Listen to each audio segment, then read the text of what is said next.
शीख धर्मियांचं श्रद्धास्थान असलेल्या मनमाड शहरातील गुरुद्वारात गुरुदा गद्दी सोहळा आणि सालाना जोडमेला पारंपरिक पद्धतीने मोठ्या उत्साहाच्या वातावरणात साजरा करण्यात आला। सालाना जोडमेला निमित्त गुरुद्वारात अखंड पाठ समाप्ती, भजन, कीर्तन, लंगर आदींसह इतर धार्मिक कार्यक्रमांचं आयोजन करण्यात आलं होतं।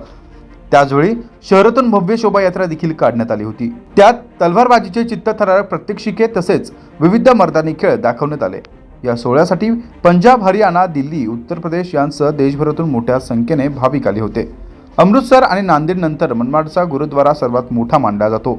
येथे दरवर्षी डिसेंबर महिन्यात गुरु दागद्दी सोहळा आणि सालाना जोडमेला साजरा करण्याची गेल्या अनेक वर्षांची परंपरा आहे। दरवर्षीप्रमाणे यंदाही हा सोहळा मोठ्या जल्लोषात व आनंदाच्या वातावरणात साजरा करण्यात आला। सोहळ्यानिमित्ताने गुरुद्वाराला आकर्षक विद्युत रोषणाई करण्यात आली होती। या सोहळ्याच्या निमित्त गुरुद्वारा प्रबंधक बाबा रणजित सिंग कारसेवावाले यांच्या नेतृत्वाखाली भव्य शोभायात्रा काढण्यात आली होती। यावेळी शीख बांधवांनी तलवारबाजीसह इतर चित्तथरारक प्रात्यक्षिके देखील दाखवली, तसेच इतर मर्दानी खेळ देखील दाखवण्यात आले। जागर जनस्थानसाठी अमीन शेख, मनमाड।